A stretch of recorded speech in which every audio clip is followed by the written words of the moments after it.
सिद्धेभ्यः ॐ नमः सिद्धेभ्यः ॐ नमः सिद्धेभ्यः। मंगलमय मंगले करण बीतरागी विज्ञान नमो ताय जाते भये हरिहंतादि महा हरिहंतादि महा। नमन चरण में करे रहे अनुन से कर जो कदम कदम बढ़ते चलो मोक्षी महल की ओर मोक्षी महल की ओर। हरे अंतर सिद्ध परमेश्वरी भगवान की जय। हरे चैतन्य चमत्कारी चंदा प्रभु भगवान की जय। हरे गजानन श्री महावीर भगवान की जय। आचार्य गुरु श्री प्रहलाद सागर जी महाराज की जय। आचार्य गुरु श्री विशेषागर जी महाराज की जय। बाबात्माओं,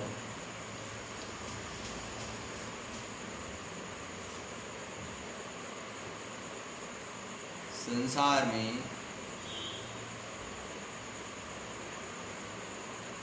दो विचारधाराएं हुआ करती हैं। जो विचारधारा हमारे शास्त्रों के अनुसार एक निश्चय व्यवहार धर्म होता है। व्यवहार धर्म में संसार में रहने वाला प्राणी पूजन पाठ अभिषेक आहार संसार की अन्यत्र जितनी भी क्रियाएं हैं ये सब व्यवहार धर्म में चलती हैं और बगैर व्यवहार धर्म के निश्चय धर्म की प्राप्ति नहीं हुआ करती। निश्चय हमारी आत्मा का धर्म है, लेकिन बंधुओं जब तक हम संसारी हैं तब तक हमारे व्यवहार धर्म का पालन करना होता है। और जब हम भगवान बनने की पहुंच जाते हैं श्रेणी में, वो निश्चय धर्म प्राप्त हो जाता है। फिर हमारे संसार के अन्यत्र किसी भी कार्य कोई भी किसी भी प्रकार की इन संसारिक क्रियाओं में हम संसारिक क्रियाओं से ऊपर हो जाते हैं, निवृत्त हो जाते हैं। जब भगवान बन जाते हैं, जब तीर्थंकर बन जाते हैं, जब अरहंत बन जाते हैं, जब सिद्ध बन जाते हैं, तब हम इन क्रियाओं से निवृत्त हो जाते हैं। संसार के अंदर परंपरागत व्यवहार धर्म हमारे अंदर शास्त्रों में कहा है कि संसार के अंदर जो भी क्रिया की जाती है, अगर वो क्रिया सम्यक पूर्वक की जाती है, सम्यक श्रद्धान करते हुए वो क्रिया की जाती है, भक्ति क्रिया हो क्रिया की जाती है, नियम से कर्तव्य का पालन करते हुए की जाती है, हमारे आचार्यों ने हमारे लिए जो बताया वो संसार की जाती है, तो निश्चित ये परंपरा से वो धर्म बन जाएगा। उस धर्म को पाने के लिए संसारी प्राणी अब उस धर्म को कैसे पाना है, किस प्रकार जाना है, जहाँ पर आचार्य कहते हैं, आचार्य यहाँ कहते हैं कि सम्यक दृष्टि बनने के लिए सबसे पहले हमारे इस जीवन के अंदर हमारे लिए स्वयं पर भरोसा करना पड़ेगा, स्वयं का विश्वास जीतना पड़ेगा, स्वयं पर हमारे लिए हम स्वयं का विजय प्राप्त करना पड़ेगा, तब जाकर हमारे जीवन में, क्योंकि संसार के अंदर सभी प्राणी इतने भ्रमित हो चुके हैं, संसार के अंदर सभी प्राणी इतने भ्रमित हो चुके हैं कि जगह जगह जाकर भ्रम में जीते हैं और भ्रमित होकर वो अन्यत्र संसार में परिभ्रमण करते हैं, संसार में परिभ्रमण कर रहे हैं। इसीलिए संसार में ऐसा कौन सा प्राणी है जो दुखी नहीं है?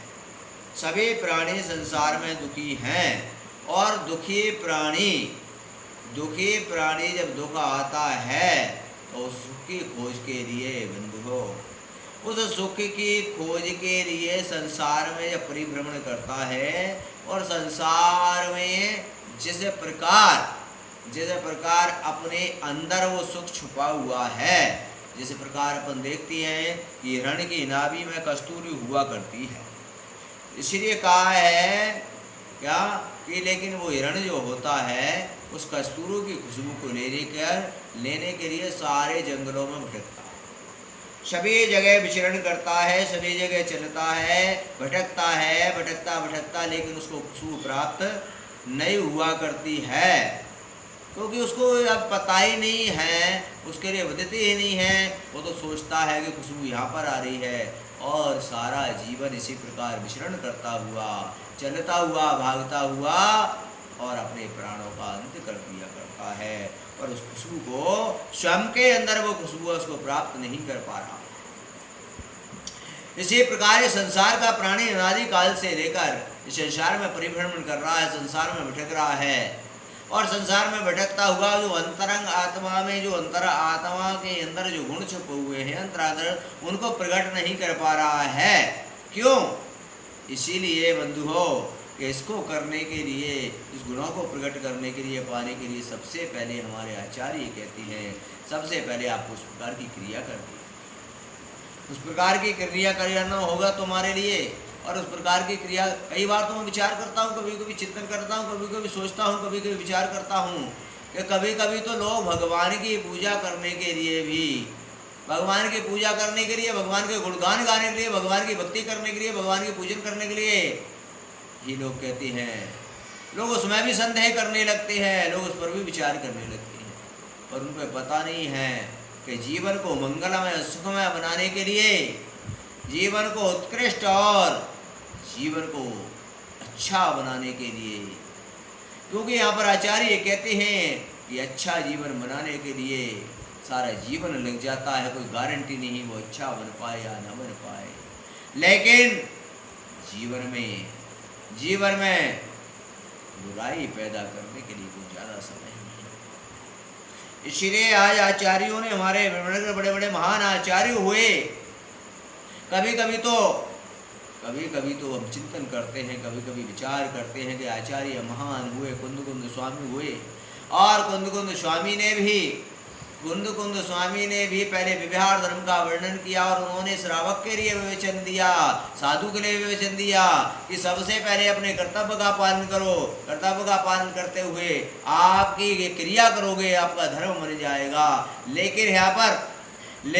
पर विचार करना, अनेक प्राणी ऐसे हैं जो व्यवहार क्रियाओं को छोड़कर वो निश्चय में चले जाते हैं, और निश्चय में जाने के बाद वो व्यवहार क्रियाओं को गौड़ कर देते हैं, और जब गौड़ कर देते हैं बंधुओं, तो संसार के दुख चारों तरफ से उनको घेर लिया। क्यों? इसीलिए कि आचार्यों ने यहाँ पर कहा, क्योंकि तीर्थंकर भगवान जो हुआ करते हैं, जब अरहंत पद को प्राप्त किया करते हैं बंधुओं, तब जाकर कितनी बड़ी महिमा होती है कि गर्भ कल्याणक, जन्म कल्याणक जैसे अतिशय जो देव करते हैं, जो व्यवहार क्रिया की धर्म है, जो पुद्गल की पर्याय हुआ करती हैं, क्या ये तक यहाँ पर विचार करना, चिंतन करना, देव कृत जो सब हुआ करती हैं, ये सारी व्यवहार क्रिया में माना जाता है। ये सारा पुद्गल की पर्याय का खेल है। आत्मा के गुणों को प्राप्त करने के लिए उनके लिए भी पहले इस क्रिया को करना होता है। इस प्रकार के धर्म की प्रक्रिया को चलना पड़ता है बंधुओं। आज हमारे लिए भी आवश्यकता है कि हमारे लिए भी अगर उन गुणों को प्राप्त करना है, हमारे लिए उस तीर्थंकर बनना है, हमारे लिए उस धर्म को पाना है, तो आज हमारे लिए इस प्रकार के परंपरागत जो क्रियाएं हैं, हमारी जो व्यवहार धर्म की क्रियाएं, वो हमको करना ही पड़ेगा। जिसके लिए संसार में व्यक्ति परिभ्रमण करता है, अब परिभ्रमण करता हुआ उस जगह पर पहुंचता है। आपसे भी मेरा ये कहना है, आपसे भी निवेदन करना है क्या कि चैतन्य स्वरूप भगवान जिनकी पूजन करके, जिनका अतिशय पाकर हम भी अपने जीवन में उस तीर्थंकर जैसे उस चमत्कार को हम प्राप्त कर सकते हैं, हम भी ऐसे को प्राप्त हो सकते हैं। इसीलिए हमारे लिए आचार्यों ने वर्णन करते हुए कहा कि जीवन में अगर शुद्धि चाहिए, जीवन में अगर सद्बुद्धि चाहिए, जीवन में अगर सद्स्वरूप चाहिए, जीवन में सद अगर आचरण चाहिए, जीवन में सद कल्याण करने का मार्ग चाहिए, तो हमारे लिए भी रोज जो प्रभु हमारे लिए, जो भगवंत ने हमारे निर्देश दिया है, उनकी पूजन अर्चना करना चाहिए, उनके पूजन अर्चना करना चाहिए, उनके गुणगान गाना चाहिए हमारे लिए उनके। और आपको सुबह भी मैंने विदित कराया था और अभी भी विदित करा रहा हूं कि आज हमारे 12वें तीर्थंकर वासु जो भगवान, जिनके गुणगान करा जीवन में मंगल ही मंगल आनंद। अब आपके लिए मैं अभी भी ये निवेदन कर रहा हूँ कि अभी इस समय शाम रात्रि पहनी आपको उपदेश, सुबह सूर्योदय होते ही उस भगवान के मंदिर में जाकर अपनी बुद्धि को शुद्ध करने के लिए, अपने संसार, अपने परिणामों को विशुद्ध बनाने के लिए, और ऐसा जो बुधवार का दिन है और कल हम अनुपासना मल्लनाथ भगवान की अर्चना पूजा करके हम भी सद आचरण और सद बुद्धि को प्राप्त होंगे, हम विशुद्धि को प्राप्त होंगे और उनकी विशुद्धि प्राप्त करके अपने जीवन में ऐसे शुद्ध आचरण को प्राप्त करते हुए हम भी उसको प्राप्ति हो। उनके इस सोनागिरी सिद्ध क्षेत्र पर, जहाँ पर 5.5 करोड़ मुनि यहाँ से मोक्ष के लिए प्राप्त हुए, जहाँ उन्होंने उस अनंत सुख को प्राप्त किया, ऐसे उन्होंने कर्मों को नष्ट कर वहाँ पर सिद्धत्व को प्राप्त हुए, ऐसे क्षेत्र पर हम भी आकर यहाँ पर उन भगवान का गुणगान करें, उनकी पूजा अर्चना करें, उनकी वंदना करें, और वहाँ पर आकर ये अपने जीवन में ऐसा प्रयास करें कि हम भी इस संसार से तर जाएं, हम भी संसार से हमारा बेड़ा पार हो जाए। इस संसार में लगे हुए अनादिकाल के जो दुख हैं, अनादिकाल के जो कष्ट हैं, अनादिकाल से ग्रह से जो पीड़ित हैं, अनादिकाल से जो हम इन चीज़ों से पीड़ित हैं, अनेक प्रकार के अनादिकाल से इस संसार में अन्यत्र देवी देवताओं में हमारे संलग्न रहे। हे प्रभु, अब इन सबसे निवृत्ति पाने के लिए मैं अब आपकी शरण में आ गया हूँ। अब मैं आपकी शरण को छोड़कर कहीं जाने वाला नहीं हूँ। मैं आपकी पूजन अर्चना करूँगा, आपके गुणगान गाऊंगा, और मैं भी आपके जैसे बनने के लिए अभी विवाह धर्म में पहले आपकी पूजन करूँगा, फिर करने के बाद मैं उनका गुणगान गाते हुए इस संसार के जो भी संसार के हम ग्रह लगे हुए हैं, उन ग्रहों से निवृत्ति पाकर मैं अपने जीवन में इस ग्रह को त्याग कर अपने आचरण को धारण करते उस ग्रह में पहुंच जाऊंगा जहां सिद्धालय बना हुआ है, और मैं भी आपके पास आकर विराजित हो जाऊंगा। लेकिन पहले मुझे क्रिया करना पड़ेगी। ध्यान रखना, बगैर क्रिया करे बगैर चले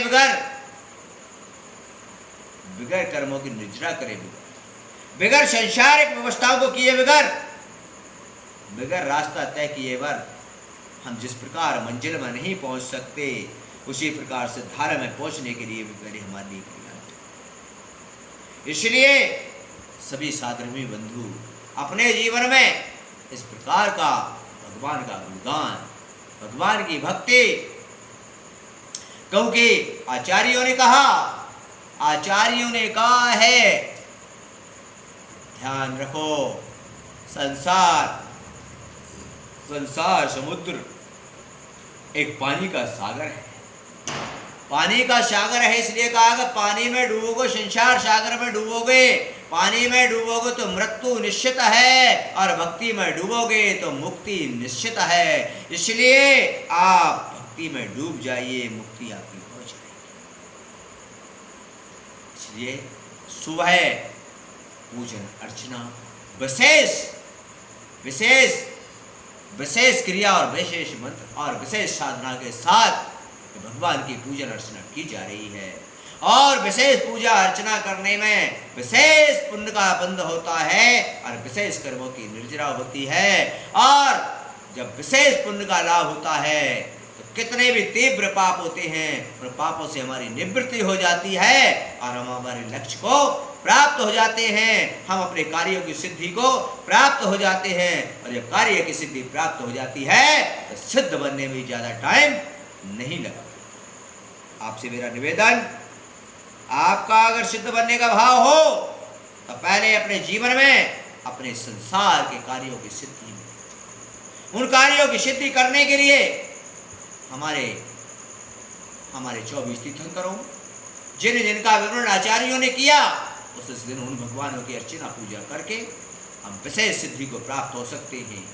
विशेष सिद्धि को जो प्राप्त हो जाता है, जिसके संसार के कार्य सिद्ध हो जाते हैं, वह निश्चित ही सिद्ध पद को प्राप्त हो जाता है। बंधुओं, इसलिए